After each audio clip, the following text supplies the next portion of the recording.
ये अध्याय गति का पढ़ेंगे और गति के अध्याय में सबसे पहले हमें छोटी छोटी चीज़ों को जानना होगा। तो वो है सबसे पहले हमारी अदिश राशियाँ, स्केलर क्वांटिटीज क्या होती हैं। तो ऐसी राशियाँ जिनकी हम पूरी जानकारी दे दें, पूर्णतः जानकारी हो जाए और केवल मुझे परिमाण बताना पड़े। जैसे किसी चीज़ को हम खरीदते हैं, जैसे हमने कहा 1 किलो चीनी चाहिए, तो हमने केवल परिमाण बताया कि 1 किलो चाहिए, 2 किलो चाहिए, 4 किलोग्राम चाहिए। तो जितने किलोग्राम चाहिए तो उसका परिमाण है, जैसे 4 किलोग्राम चाहिए मुझे, तो परिमाण हो गया 4 किलोग्राम। इसका मतलब ये जो हमने द्रव्यमान तौला है 4 किलोग्राम, तो ये द्रव्यमान है, ये अदिश राशि है।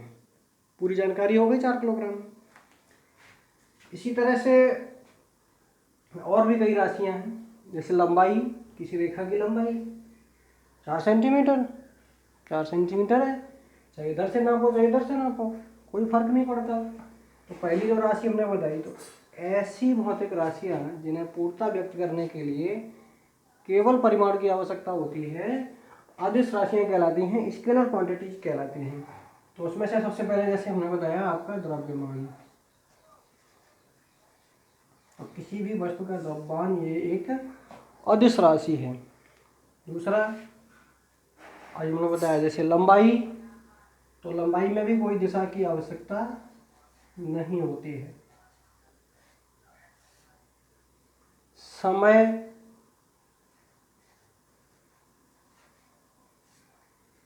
समय में दिशा की आवश्यकता नहीं होती है। हालांकि हम लोग कंफ्यूज होते हैं कि हमने समय नापा घड़ी में, तो 3:05 हुए थे, तो दाहिनी तरफ सुई जा रही थी, तो वो सुई की दिशा है, समय की दिशा नहीं है। जैसे हमने कोई काम शुरू करना किया, 3:05 से शुरू किया हमने और 3:10 पे समाप्त हो गया, इसका मतलब 5 मिनट लगे, तो जो मेरा समय लगा वो 5 मिनट हुआ। तो इसका मतलब हमने सिर्फ 5 मिनट कोई काम किया है, तो जो समय है वो 5 मिनट है। तो इसमें 5 मिनट हमने पूरब की ओर काम किया, भाई समय में तो कोई दिशा का अर्थ है नहीं, तो समय हमारी अदिश राशि है। द्रव्यमान हो गया, लंबाई हो गया, समय हो गया। अब लंबाई का मतलब ये नहीं है कि केवल लंबाई, लंबाई चौड़ाई ऊंचाई कुछ भी है, हम तो एक ही तरह से नापेंगे, तो वो हमारी लंबाई हो गई। दूरी की बात करें, दूरी भी एक तरह से लंबाई है। एक स्थान से दूसरे स्थान के बीच की दूरी कितनी है, तो ये भी हमारा जो है अदिश राशि है, दूरी भी।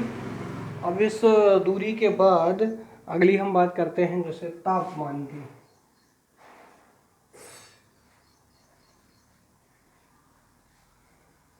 जैसे हम लोगों को डॉक्टर तापमान नापता है, वो कहता है 98.6 डिग्री सेल्सियस है, आप स्वस्थ हैं, आपको बुखार नहीं है। 100 degree Celsius, sorry 100 degree Fahrenheit है, या 98.6 डिग्री फ़ारेनहाइट है, सेल्सियस नहीं, सेल्सियस ज़्यादा हो जाएगा। तो ये डॉक्टर जो थर्मामीटर से नापता है वो फ़ारेनहाइट में नापता है। तो ये जो टेम्परेचर है, ये हमारा जो तापमान है, कोई वस्तु ठंडी है इसका मतलब उसका तापमान कम है, गर्म है तो उस वस्तु का तापमान अधिक है। तो हमें सिर्फ इसमें परिमाण चाहिए कि कितनी गर्म है, कितनी ठंडी है, कितने डिग्री सेल्सियस है, कितनी डिग्री फ़ारेनहाइट या कितना केल्विन। तो ये हमारा तापमान हो गया। तो इसमें भी सिर्फ हमारी क्वांटिटी की आवश्यकता है, सॉरी परिमाण की आवश्यकता है। तो ये हमारी कहलाती हैं, इस तरह की राशियाँ जो हैं हमारी अदिश राशियाँ। अगली बात करते हैं कार्य। कार्य भी अदिश राशि है। हमने कोई भी काम किया, तो जितना काम किया, और 10 बोरा छत पर चढ़ाए, 20 बोरा चढ़ाए, या जितना भी काम किया, तो ये हमारा कार्य है। कार्य भी अदिश राशि होता है। अगली बात है शक्ति। शक्ति क्या है, ये कार्य करने की समय दर है। कम समय में ज़्यादा कार्य कर लेता है उसकी शक्ति ज़्यादा है, तो ज़्यादा समय लगाता है कार्य कम करता है उसकी शक्ति कम है। तो ये शक्ति भी हमारी अदिश राशि है। ऊर्जा, ये भी अदिश राशि है। और भी कई राशियाँ हैं, तो ये सब की सब हमारी अदिश राशियाँ हैं। इनमें सिर्फ परिमाण की आवश्यकता होती है। हम इन राशियों को व्यक्त करते हैं तो सीधा लिख देते हैं कि ये इतना, और आगे उसका मात्रक लिख देते हैं। जैसे तापमान नापा तो हमने कहा 5 किलोग्राम, हो गया काम हमारा। तो इसका परिमाण 5 किलोग्राम है, लंबाई मान लो 5 मीटर, समय 2 घंटा, 4 घंटा, 10 सेकेंड, 20 मिनट, जो भी है। दूरी ये भी मीटर, सेंटीमीटर, किलोमीटर, जो भी होगा उतना लिख देंगे। तापमान degree Celsius, degree Fahrenheit, kelvin में, 10, 20, 50, 100 जितना है वो। कार हमने किया तो कार को अभी आगे पढ़ेंगे हम लोग, 9th में ही पढ़ेंगे। तो कार का मात्रक हमारा जूल होता है। कार भी एक तरह से ऊर्जा ही है, ऊर्जा और कार एक ही बात है। कार करने की क्षमता ही ऊर्जा कहलाती है। अगली बात शक्ति है। तो ये समय के साथ कितना कार्य किया, कम समय में ज़्यादा किया या कम ज़्यादा समय में कम किया, ठीक है। तो ये सारी राशियाँ हमारी अदिश राशि हैं, इनमें कोई दिशाओं की आवश्यकता नहीं होती है। अगली बात करते हैं सदिश राशियाँ। तो कुछ ऐसी राशियाँ भी होती हैं जिनकी यदि कंप्लीट जानकारी हमें चाहिए, पूरी जानकारी अगर देनी है, तो उनके लिए हमें उसके परिमाण के साथ साथ दिशा की भी आवश्यकता होती है।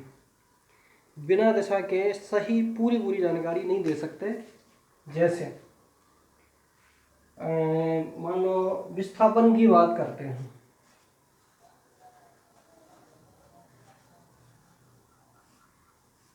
हालांकि अभी हम आपको बताएंगे कि विस्थापन और दूरी में बस थोड़ा इतना ही अंतर है कि दूरी अदिश राशि आप पढ़ रहे, विस्थापन को सदिश राशि में पढ़ रहे। ये भी एक तरह से दूरी ही है, लेकिन ये दिशा सहित दूरी है। अभी इस पर चर्चा कर लेंगे। तो विस्थापन में परिमाण के साथ साथ दिशा की भी आवश्यकता होती है। जैसे किसी वस्तु को हमें एक स्थान से दूसरे स्थान पर ले जाना है, तो वो एक स्थान से दूसरे स्थान तक का जो दूरी है, जो लंबाई है, जो हम पथ तय करेंगे, उसकी जो लंबाई है वो हमारी दूरी कहलाएगी। लेकिन हम रास्ते में मुड़ करके गए, घूम के गए, जितना घूम के जाएंगे उतना ज़्यादा चलेंगे, ज़्यादा लंबाई तय करें, रास्ते की लंबाई ज़्यादा होगी तो हमारा दूरी ज़्यादा हो जाएगी। लेकिन विस्थापन का मतलब इस स्थान से डायरेक्ट उस स्थान तक की दूरी। तो वो अब डायरेक्ट उस स्थान तक की दूरी के लिए मुझे दिशा बतानी पड़ेगी कि यहाँ से इस दिशा में सीधे चले जाओ। ये लोग कहते हैं नाव की सीध पर चले जाओ। तो ये हमारा विस्थापन है। जैसे हम लोग गाड़ियों से चलते हैं, रोड जगह जगह मुड़ी हुई है, तो हम ये दूरी तय करते हैं, एक स्थान से दूसरे स्थान पर कहीं जगह मुड़ करके जाते हैं। लेकिन जैसे अब हेलीकॉप्टर से जाना है उधर मुझे, तो उसको हम बार बार रोड के ऊपर थोड़ी मुड़ाएंगे, उस रोड की तो आवश्यकता है नहीं। तो हम एक स्थान से डायरेक्ट कहाँ जाना है, उस स्थान पर। लेकिन अब वो स्थान इधर है, इधर है, किधर है, इधर है तो इधर चले जाएंगे, इधर है तो इधर चले जाएंगे, उसमें दिशा की आवश्यकता है। तो वो हमारा विस्थापन होगा। अगली बात बल की बात करते हैं। बल, फोर्स। तो बल क्या है? किसी भी वस्तु पर हमने बल लगाया, मान लो जैसे ये वस्तु है, इस पर हमने इधर बल लगाया तो ये इधर आगे की ओर जाएगी। ऊपर से नीचे की ओर बल लगाया तो नीचे की ओर प्रेशर पड़ेगा, जाने के लिए स्थान होगा तो जाएगी भी। इधर लगाएंगे तो इधर जाएगा। तो बल की हमारी दिशा है।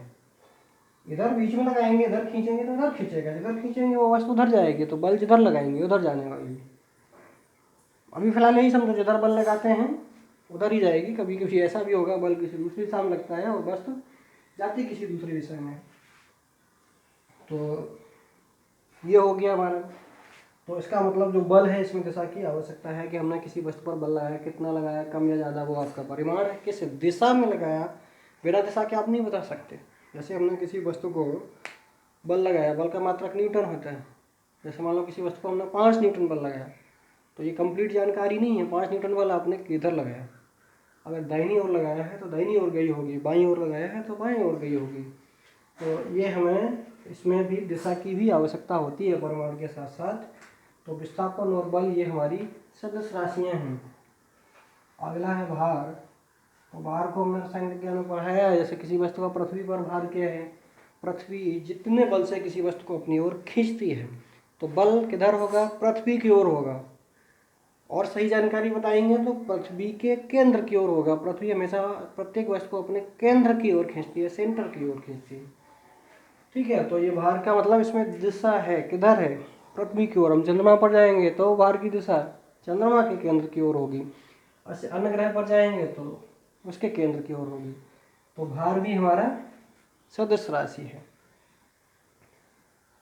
और विस्थापन हो गया, बल हो गया, भार। अच्छा, चाल और वेग की बात करें, अभी यहाँ पर छूट गया है। चाल जो होती है अदिश राशि है। चाल बराबर दूरी बटे समय, आप पिछली क्लासों में पढ़ते हुए आए हो। तो कितनी दूरी, वो लंबाई या दूरी अदिश राशि है, समय भी अदिश राशि है, दूरी में समय का भाग दे देंगे, मेरी चाल निकल आएगी। तो दूरी और समय दोनों ही चीज़ें अदिश राशियाँ हैं, तो मेरी चाल भी अदिश राशि। अदिश राशियों का गुणा करेंगे, अदिश प्राप्त होगा। अदिश को जोड़ घटा के अदिश ही प्राप्त होगा, लेकिन सदिश की बात करेंगे तो उसमें अंदर आएगा। सदिश के गुणा से सदिश भी प्राप्त हो सकता है और अदिश भी प्राप्त हो सकता है। तो विस्थापन, बल, भार। अब यहाँ चाल तो आ गया, यहाँ पर हम बात करेंगे वेग की। तो हमारा वेग क्या होता है? वेग होता है विस्थापन बटे समय। तो विस्थापन सदिश दिशा है, तो जिस दिशा में कोई वस्तु जा रही है, विस्थापन उधर हो रहा है, इसका मतलब वेग उस दिशा में है। कोई वस्तु इधर जा रही है तो इस दिशा में वेग है, मुड़ गई तो इधर हो गया, इधर चली गई उधर चला गया। चाल भले ही उसकी निश्चित हो, वेग घट बढ़ रहा है, किसी एक बिंदु से हम देखेंगे तो मुझे वो अलग अलग महसूस होगा। तो हमारा वेग जो है ये सदिश राशि है। वेग हो गया, बल हो गया, भार हो गया आपका। और यदि हम बात करें त्वरण की, तो ये भी त्वरण भी सदिश राशि है। ये वेग परिवर्तन की समय दर है, तो इसमें भी हमें दिशा की आवश्यकता पड़ेगी।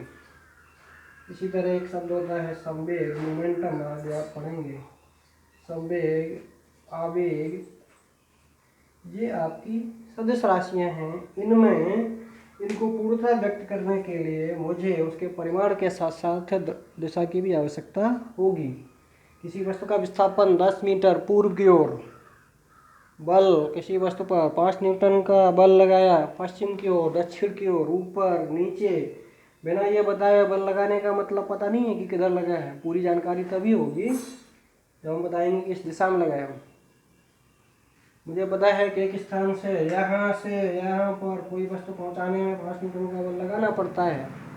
अगर हमने इस वस्तु पर 5 न्यूटन के बल से धक्का दे दिया तो ये 5 मीटर पहुंच जाएगी, लेकिन हमने धक्का यदि इधर दे दिया तो यहाँ थोड़ी पहुंच जाएगी। तो इसकी दिशा की आवश्यकता है। इसमें भार बता ही दिया, ये भी बल है, इसका मात्रक भी इसीलिए न्यूटन भी होता है, किलोग्राम भार।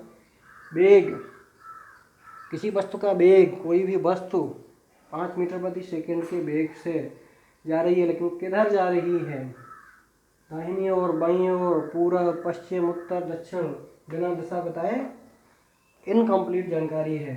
इसी तरह से त्वरण, त्वरण का मात्रक मीटर प्रति सेकेंड स्क्वायर होगा। तो किसी वस्तु पर त्वरण, वेग का परिवर्तन कितना हो रहा है, 1 सेकेंड में 2 मीटर प्रति सेकेंड का परिवर्तन हो रहा है, तो इसका मतलब त्वरण 2 मीटर प्रति सेकेंड स्क्वायर है। तो इसी तरह से संवेग और आवेग, ये सारी राशियाँ हमारी सदिश राशियाँ हैं। इनको पूरी तरह से यदि हम व्यक्त करेंगे तो मुझे परिमाण के साथ साथ दिशा की भी आवश्यकता होगी। अब हम 2 चीज़ें और थोड़ा क्लियर कर लेते हैं, जैसे विस्थापन और दूरी।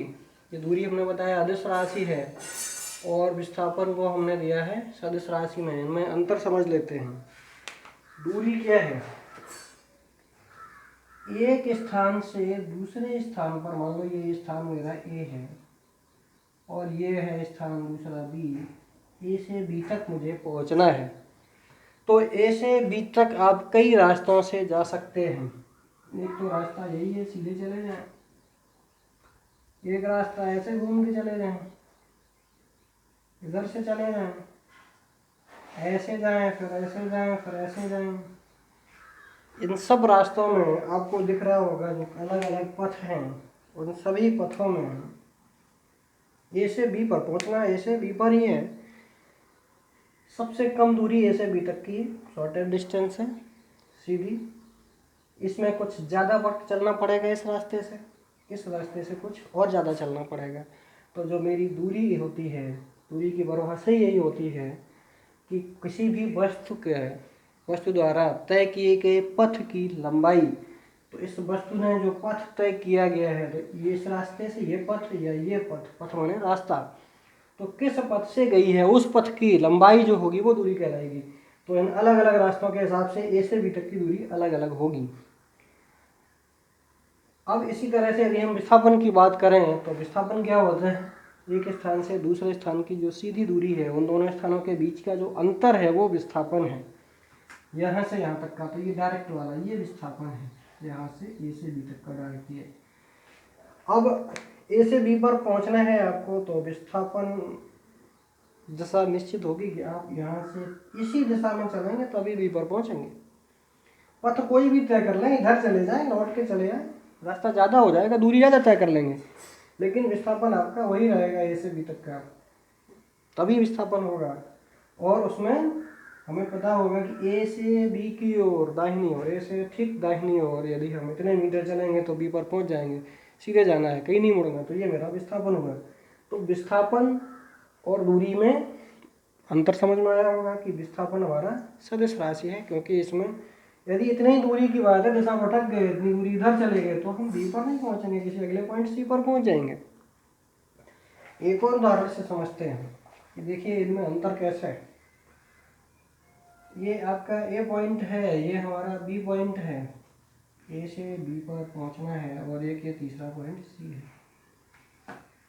मान लो हमें ए से बी पर पहुंचना है और पहुंचने का तरीका ये है,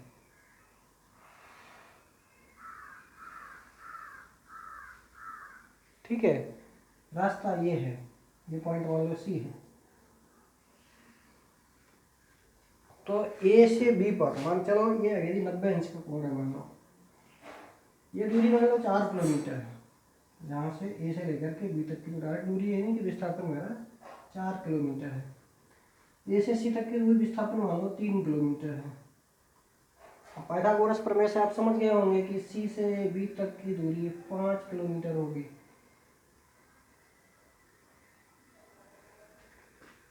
सी से बी तक की दूरी 5 किलोमीटर है, क्योंकि पाइथागोरस प्रमेय ये कहती है कर्ण पर बना वर्ग शेष दो भुजाओं पर बने वर्गों के योग के बराबर होता है। 4 का वर्ग 16, 3 का वर्ग 9, 16 9 25, 25 का वर्गमूल 5, तो ये 5 है। तो यदि हम ए से बी तक की यदि हम कहें कि इस रास्ते से अगर हम गए हैं तो हमने कितनी दूरी तय की, 3 5 8 किलोमीटर। तो ए से बी कितना हुआ, 8 किलोमीटर दूर इस रास्ते से। लेकिन ए से बी का विस्थापन कितना है, तो विस्थापन है मेरा 4 किलोमीटर। 4 किलोमीटर दाहिनी ओर, दाहिनी, तो हमारा विस्थापन हो गया 4 किलोमीटर। दूरी कितनी आई, 8 किलोमीटर। अंतर है कि नहीं। इसी तरह मान लो सी से बी तक जाना होता और हम इस रास्ते से जाते हैं तो 3 4 7 किलोमीटर तय करते हैं, तो दूरी सी से बी तक की ये 7 किलोमीटर हो जाती है, जबकि विस्थापन मात्र 5 किलोमीटर ही रहता। दूरी और भी कई ज़्यादा हो सकती हैं, सबसे कम दूरी होगी वो विस्थापन के बराबर ही होगी, इससे ज़्यादा दूरी कम नहीं हो सकती, क्योंकि डायरेक्ट दूरी है। तो इस प्रकार हमने पढ़ा ये विस्थापन हमारा सदिश राशि है, जबकि दूरी अदिश राशि।